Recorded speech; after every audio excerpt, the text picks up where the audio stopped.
Olá, meus amigos, tudo bem com vocês? Hoje nós vamos conversar sobre importantes filósofos do século XIX. Eu me refiro a Arthur Schopenhauer. Ele nasce no ano de 1788 e vem a falecer no ano de 1860. Um grande filósofo alemão que nasce na cidade de Danzig e falece em Frankfurt, então com 72 anos de idade. Hoje, nós vamos fazer um vídeo enfocando detalhes da sua vida para você ter uma compreensão melhor de quem foi o Schopenhauer. E iremos fazer uma sequência de vídeos enfocando as suas principais ideias filosóficas. Mas hoje vamos contextualizar o filósofo dentro do seu momento histórico, a sua vida pessoal e profissional. É o nosso objetivo de hoje. Então, vamos começar pelo seu pai, que é importante na vida deste filósofo. O pai, ele é um rico comerciante, viajava pela Europa toda e vem a falecer de uma forma um tanto quanto misteriosa, que alguns dizem que foi suicídio, no ano de 1805. Então deixando uma enorme fortuna, tanto para o filho, Schopenhauer, tanto para a sua esposa. A mãe do Schopenhauer, quando o marido falece em 1805, ela resolve então que vai cuidar dos seus próprios interesses, vai correr atrás daquilo que ela mais gostava na vida. Então ela vai ser uma escritora e consegue enorme sucesso. Inclusive o primeiro livro que o Schopenhauer vem a publicar, os seus primeiros trabalhos, é por causa da mãe dele. Ele chega na editora onde a mãe já publicava, uma escritora de sucesso na época, e aí a editora abre as portas para o desconhecido Schopenhauer. Mas veja, o sucesso da mãe como escritora só começa após 1805. Ela só vai se dedicar a essa carreira após o falecimento do pai do Schopenhauer. E fazendo uma coisa que era muito comum na época, ela se muda para a cidade de Weimar, e lá ela compra uma casa imensa, com grandes salões, e aí dá aquelas festas, sabe? Convida as pessoas mais importantes da sociedade. Mas não importantes por ter dinheiro, tá? Também. Mas importantes por ter tutano. São os pintores, os escultores, os escritores. O Goethe, tá? Frequentava os salões da mãe do Schopenhauer, tá? Então, os salões da casa de Weimar, tá, eram abertos a figuras muito ilustres da sociedade da sua época. Agora, o Schopenhauer também teve uma irmã de nome Adele. E, veja, ele há de conhecer a Europa toda. Ele vai viajar muito pela Europa. Algumas vezes. A primeira, já em 1797, quando ele vai para La Havana, tá? Ficar na casa do sócio do pai. Tá? E lá ele aprende não só francês, mas também a tocar flauta. Tá? Depois de 1797, no ano de 1803, ele viaja com a família, com o pai, com a mãe, tá? Viaja por vários lugares na Europa para aprender sobre os negócios do pai. O pai queria que ele assumisse os negócios da família. E depois, em 1818, acompanhado por outros turistas, viajando sozinho, ele também faz uma viagem pela Europa. Então ele conhece a Europa da sua época, fala vários idiomas. Mas voltemos aqui ao começo aqui da vida de Schopenhauer. Tá? No ano de 1809, ele se matricula na Universidade de Göttingen para estudar medicina. Veja, o pai faleceu em 1805, o Schopenhauer nunca, na verdade, se interessou muito pelos negócios do pai. Ele agora estava com a fortuna que ele tinha herdado. Ele disse: não, eu vou ser médico, não quero ser comerciante não. Então ele se matricula em medicina na Universidade de Göttingen em 1809. Aí fica um ano lá estudando, aí chega, não é bem isso que eu quero não. Tá? Aí em 1810 ele troca o curso, mas mantém a mesma universidade, tá? E passa a estudar filosofia. Ele achou que a filosofia é a minha paixão. Aí de 1811 a 1813 ele troca de cidade. Ele vai estudar na Universidade de Berlim, continuando com seus estudos em filosofia. Em 1813 ele apresenta um trabalho de doutorado, tá, para a Universidade de Iena e lá consegue seu título de doutor em filosofia. Após isso, ele obtém também o título de Privatdozent. Olha, Privatdozent é como se fosse professor particular. Tá? Mas veja, o que é isso? Significa que eu tenho uma autorização para, dentro da universidade, no caso a Universidade de Berlim, eu criar as minhas próprias classes. Os alunos que se matricularem nelas, eles vão pagar e eu vou receber o dinheiro dos alunos. Então é um professor particular, mas que atua dentro da universidade. Em vez de eu receber da universidade, eu recebo dos alunos que se matriculam na minha disciplina. E ele tenta ser professor da Universidade de Berlim, nesta modalidade de Privatdozent, por 2 vezes, e fracassa nas 2 vezes.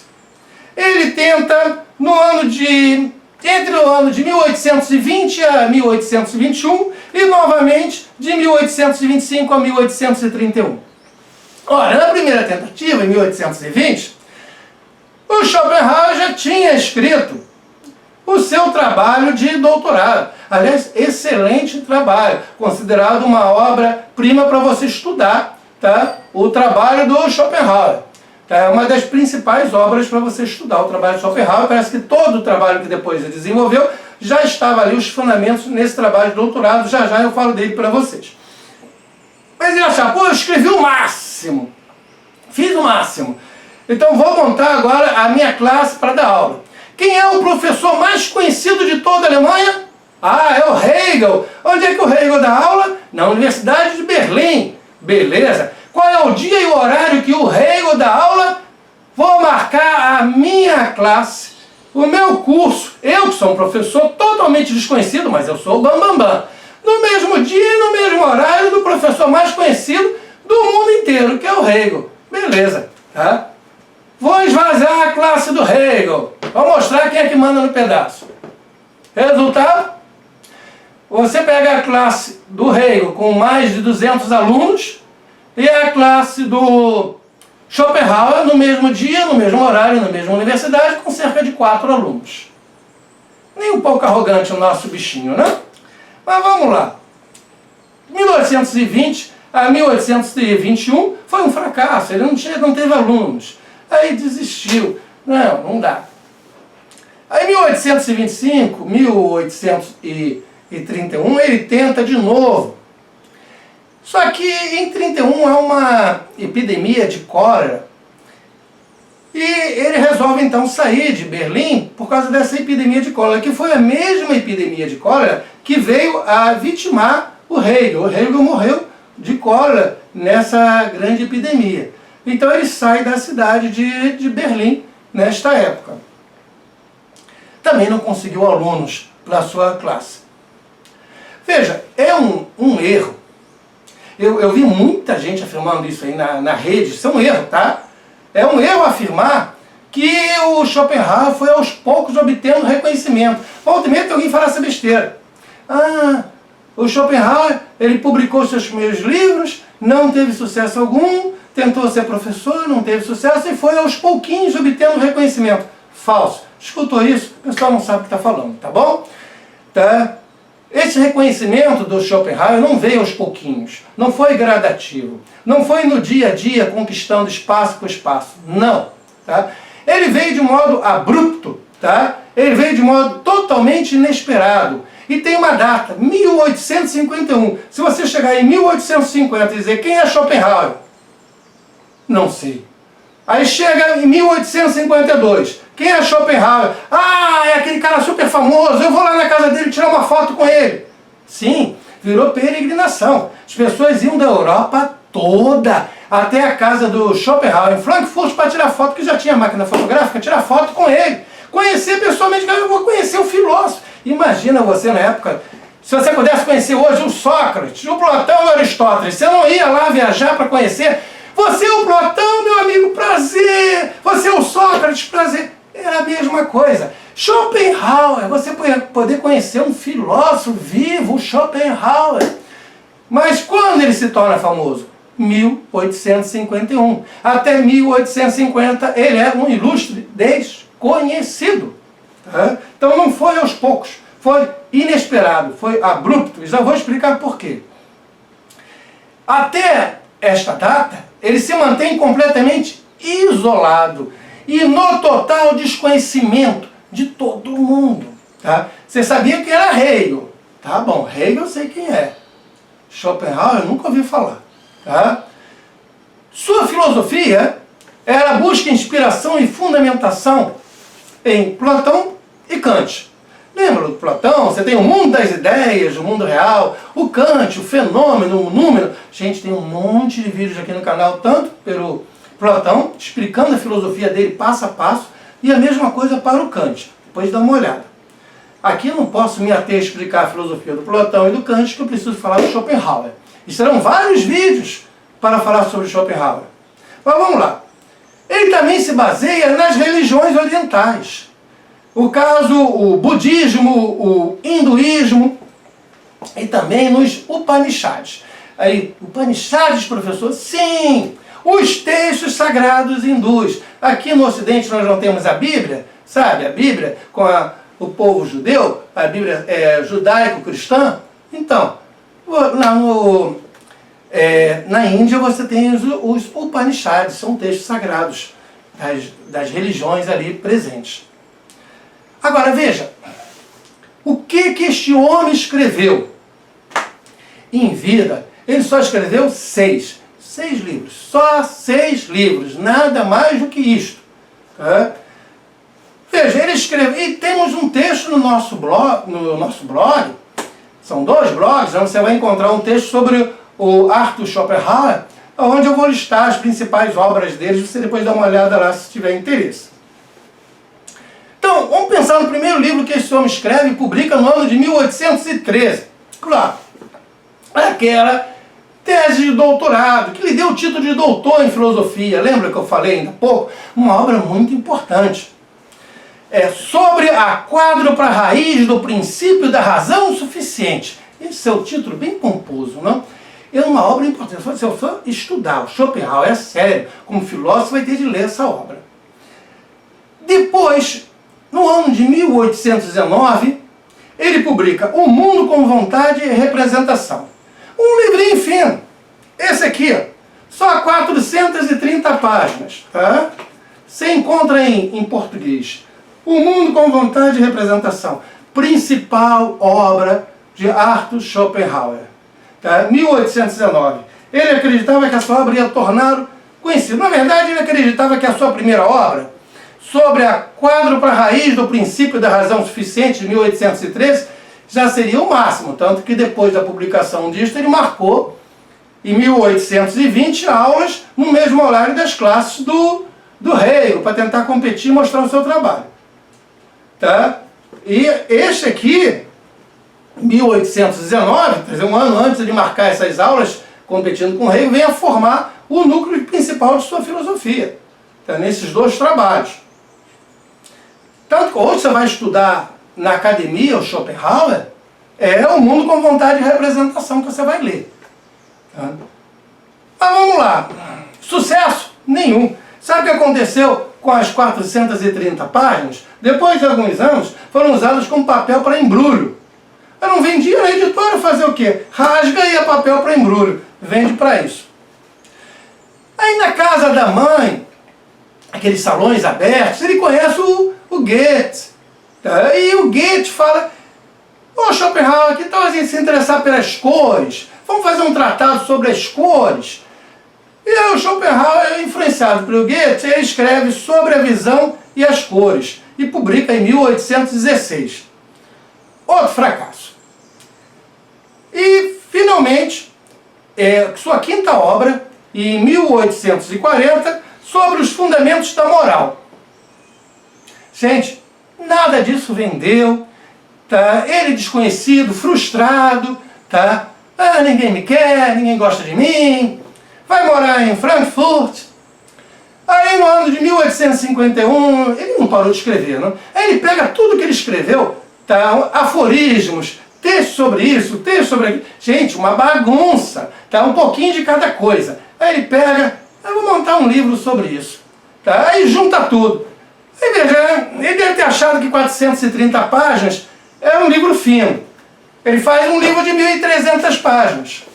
1.300 páginas, em 2 volumes. Aí ó, vamos pegar um título, tá, que todo mundo entenda. Ele chama simplesmente de Parerga e Paralipomena. Título bonito, não? Ah, eu vou ler Parerga e Paralipomena. Gente, com um título deste, em 1.300 páginas, no ano de 1851, você pensa, este cara totalmente desconhecido, com trabalhos excelentes que ele escreveu no passado, vai continuar totalmente desconhecido, certo? Pois é. Aí acontece o inimaginável. As pessoas do povo, não são os acadêmicos, são os demais alemães, têm acesso a esse livro de 1.300 páginas e se apaixonam. Se apaixonam pelo Parerga e Paralipomena. Esse nome tão maravilhoso. Então é este livro que faz o enorme sucesso em 1851 e torna o nosso filósofo famoso. Aí a partir daí, a academia, quer dizer, as universidades, né, os acadêmicos vão resgatar todos os seus trabalhos anteriores. Tá? E é claro que os trabalhos que vão ser mais estudados vai ser a sua tese de doutorado sobre a quádrupla raiz do princípio da razão suficiente, de 1813, e este aqui, O Mundo com Vontade e Representação, de 1819. Agora, para o povo, tá? O povo alemão e depois do mundo todo, o Schopenhauer ficou conhecido mesmo pelas 1.300 páginas, que hoje, com acréscimos, já são 1.600 páginas. Não tem uma tradução para o português. Você encontra em inglês, em espanhol, se quiser chamar de castelhano, você chama, tá? 1.600 páginas, tá? Parerga e Paralipomena. Gente, está gostando? Se inscreve no canal. Tá? E deixa até o comentário, quero saber a sua opinião. Mas vamos lá. O cara ficou super famoso. Hoje, veja, vários editores, mundo afora, inclusive aqui no Brasil, pegam o Schopenhauer, em particular esse livro de, atualmente, 1.600 páginas, e tiram trechos, porque veja, não é uma coletânea de muitas coisas. Então é difícil você pensar, vou vender um livro de 1.600 páginas, não, vou fazer um livrinho menor e vou vender. Então você vai encontrar um monte de livros à venda aí no mercado, escrito lá, autor Schopenhauer. Mas são fragmentos, são partes, em particular de Parerga e Paralipomena, mas também de outros livros, inclusive O Mundo com Vontade e Representação. É o caso, se você for numa livraria hoje, você vai encontrar A Arte de Ser Feliz, do Arthur Schopenhauer, que, veja, ele nunca escreveu, são trechos que foram retirados dessas obras maiores. Tá? Os editores já vão tirar um enxerto daqui e vou vender como se fosse um livro separado. A Arte de Insultar, olha que título bacana, A Arte de Insultar. Tá? Aliás, isso ele era craque, tá? Você tem de ver as coisas que ele falava sobre o Hegel. Ele não gostava do cara e metia a boca no trombone para falar o quanto que o Hegel era, na opinião dele, uma coisa lastimável. Tá? Então a arte de insultar, a arte de lidar com as mulheres, que eu vou logo adiantando, esse cara não sabe lidar com as mulheres, tá bom? Então, se você for ler, só se for por curiosidade mesmo. A arte de ter razão, a arte de escrever. Um sexto livro pode ser Aforismos sobre a Sabedoria de Vida. Um sétimo, Pensamento sobre a Religião. Um oitavo, Estudos sobre o Homem e a Natureza.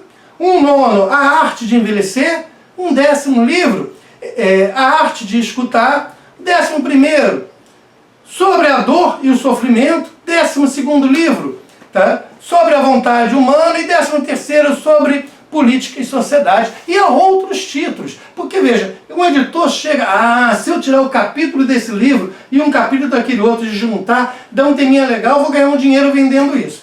Mas a maioria vem de Parerga e Paralipomena. que hoje consta com 1.600 páginas, tá? Onde está todos esses textos. E algumas partes estão das demais obras, porque o homem só escreveu 6 obras em vida. Depois que ele faleceu, tem a correspondência dele, que foi publicada, e por aí vai. Bom, vamos recapitular isso. O Schopenhauer, ele nasce no ano de 1788. Um marco importante na vida dele é o falecimento do pai em 1805, porque ele vai herdar uma fortuna enorme. E o pai queria que ele fosse comerciante. Ele tinha se comprometido com o pai a assumir os negócios do pai, mas com o falecimento do pai, ele se vê livre dessa obrigação. Aí vai estudar medicina e depois filosofia. Então, muito importante o falecimento do pai em 1805. O também liberta a mãe dele para que vá montar o seu salão em Weimar, tá? E receber pessoas ilustres, sendo uma escritora famosa na época. Ele há de concluir os seus estudos e obter o título de doutor em filosofia, no ano de 1813, que é outra data muito importante para ele, com o livro Sobre a Quádrupla Raiz do Princípio da Razão Suficiente. Beleza? Em 1819, publica a sua principal obra, O Mundo com Vontade e Representação. Nesta época, o nosso filósofo, ele tem 31 aninhos de idade, é um cara bonito. Se você digitar no Google Imagens, para pegar um retrato da época, você vai ver que ele é um cara bonito. Mas a maioria das fotos que aparece dele, porque já tinham inventado a máquina fotográfica, é dele já velho. E as pessoas envelheciam muito mais rapidamente naquela época, não é que nem hoje. Então ele bem mais velho, tá? Que é quando ele faz sucesso. Mas veja, a principal obra ele é novinho, tá? 31 anos de idade. E também nessa época, nesse mesmo ano de 1819, ele obtém o título de Privatis Docentes, que aqui já falei, professor particular. Aí ele faz 2 tentativas para lecionar na Universidade de Berlim, 1820 a 1821, 1825 a 1831. Não deu certo, ele tenta morar em Weimar, onde já morava a mãe dele. Inclusive chega a frequentar os salões da mãe dele, onde ele conhece o Goethe. Mas os conflitos são muitos. Ele e a mãe são 2 personalidades distintas, diferentes. Eu, particularmente, a minha personalidade, eu me identifico mais com a personalidade da mãe. A mãe é festiva, ela quer saber de festa, é escritora, tudo bem, mas é uma pessoa alegre de bem com a vida, tá? E eu também, tá? Já o Schopenhauer, se eu fosse fazer um desenhozinho animado dele, botaria uma nuvem escura aqui, chovendo, sabe, com os relâmpagos, tá? Porque, as acusações mútuas, tá? A mãe dizia, meu filho é insuportável, meu filho é uma pessoa muito difícil e muito pessimista. E o Arthur, o Schopenhauer chegava, minha mãe é uma pessoa extremamente superficial, é uma pessoa frívola, tá? Olha só, a coisa só foi piorando, tá? Daí, esses conflitos foram cada vez ficando mais intensos, até que no ano de 1814, os 2 rompem definitivamente, nunca mais vão se falar. O filho vai para um lado, a mãe vai para o outro, não quero nunca mais falar contigo na minha vida. Tá? Em 1814. Pessoas com personalidades muito, muito diferentes. Aliás, o Schopenhauer dizia na época, a mãe já era famosíssima como escritora, falava, você, minha mãe, no futuro, você só vai ser lembrada porque era a mãe de Arthur Schopenhauer. Ele estava certo. Na época ele era um ilustre desconhecido. A mãe era super famosa. Mas hoje, quem é que sabe o nome da mãe? Mas todo mundo sabe quem é Arthur Schopenhauer. O Schopenhauer, então, há de montar residência definitiva na cidade de Frankfurt. E aí vem o ano de 1851. Ele está com 63 anos de idade. E é neste momento, 63 anos de idade, que ele publica Parerga e Paralipomena. E vem esse estrondoso sucesso. Todo mundo, do mundo inteiro conhecido, quer visitar Frankfurt, tirar foto ao lado do cara. Tá cheio de foto dele, tá? Vou conhecer pessoalmente. Aí o cara ficou feliz, tá? Agora eu sou conhecido. Viveu 9 anos de sucesso. Era a estrela. Durante 9 anos ele foi a estrela. Mas aí chegou no ano de 1860, ele veio a falecer. Então com 72 anos de idade. Este nosso filósofo, ele é altamente pessimista, tá? Ele é individualista, ele é ateu, tá? E ele é um crítico ferrenho da sociedade. Veja, para o Schopenhauer, a vida é sofrimento, a vida é dor o tempo todo. Você tem uns breves momentos de prazer, seguido de tédio, aborrecimento, enfadonho, enfado, tá? É esta a visão que ele tem na vida. E se você estiver pensando em ter filhos, na cabeça dele, você é um criminoso, tá? Você está fazendo um ato imoral e pecaminoso ao colocar uma criança neste mundo. Porque, na verdade, são duas pessoas infelizes, duas pessoas frustradas, que vivem na dor e no sofrimento, que se unem e, pelo ato sexual, um prazer momentâneo e efêmero, elas colocam outra pessoa inocente nesse mundo para ser mais uma vítima da dor e do sofrimento, tá? Que criminosos que são esses pais que condenaram esta pessoa a dor e sofrimento por toda a sua vida. Essa é a visão pessimista do Arthur Schopenhauer. Né? Veja, uma pessoa que há de propor como solução para os males da vida o ascetismo. Você sabe o que é o ascetismo? É a mortificação. É você vai comer pouco, você vai dormir pouco, você pode até usar algumas roupas desconfortáveis que causam algum tipo de sofrimento, de desconforto no seu corpo.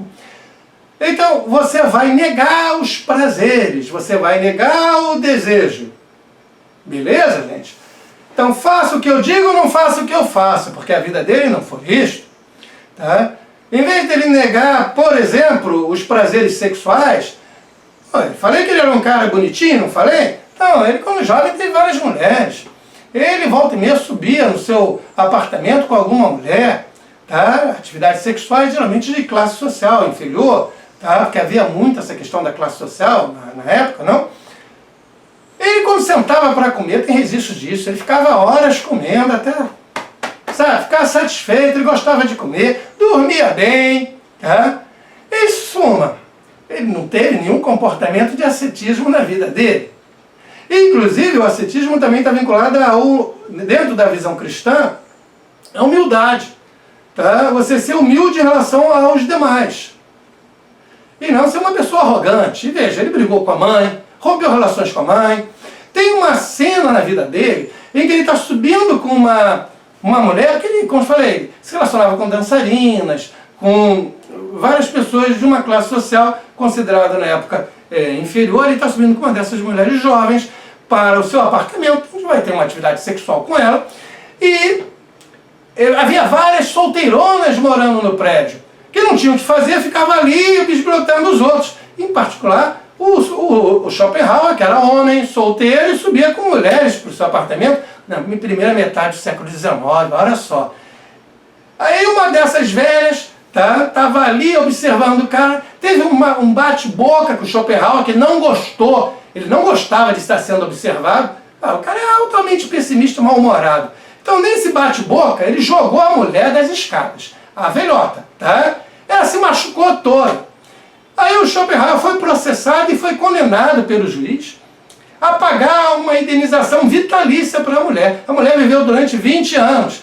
Todo ano o Schopenhauer pagava lá a pensão para ela. Ele ficava irritadíssimo. Mas ele não ficava irritadíssimo por gastar o dinheiro, o cara era rico. Ele estava nem aí para dinheiro. Ele era aquele herdou do pai, ele viveu a vida toda sem precisar trabalhar. Tá? Veja, a vida é dor e sofrimento, o cara nunca trabalhou na vida. Ele ficava irritadíssimo porque ele achava que ele tinha razão. E ele não gostava de dar o dinheiro para aquela mulher, tá? Que ele jogou a escada abaixo. Olha, isso não é o comportamento de uma pessoa que viva o ascetismo, de jeito nenhum. Tá? Então faça aquilo que eu digo, mas não faça aquilo que eu mesmo faço. Tá? Então este é o Arthur Schopenhauer. Tá? Um cara muito interessante, tem uma filosofia interessante, não condiz com a vida que este teve, mas é uma filosofia deveras interessante. Veja que ele há de entender, tá, que a nossa vida é dor, sofrimento o tempo inteiro. Tá? O tempo inteiro, dor e sofrimento. Que a resposta seria você evitar atender os seus desejos, os seus prazeres, as suas necessidades, por meio da prática do ascetismo. E é uma resposta temporária. Se você não está tendo dor e sofrimento, digamos que você, no caso dele, subiu com uma mulher até o quarto, está tendo uma relação sexual, teve um prazer momentâneo, mas ele já teve a mulher, já conquistou aquela mulher. Aí o que tem agora? Tédio, enfado. Ah, estou com essa mulher aqui, mas eu já fiquei com ela. Ah, que prazer tenho, já fiquei com ela, agora só tem tédio. É? Gente, se vocês me permitem, um cara que nunca trabalhou na vida, que teve uma herança enorme que recebeu do pai, tá? Ele me lembra muito aquele menino rico, sabe? Menino rico que reclama da vida. Tá? A vida é dor e sofrimento. A pessoa que nunca precisou ter um trabalho braçal. Tá? A vida é enfado e tédio quando eu consigo obter os meus prazeres. Pois é, gente. Eu vou fazer vários vídeos sobre o Schopenhauer e quero a sua opinião neste vídeo. Olha, muito obrigado pela presença, valeu mesmo, até mais, tchau!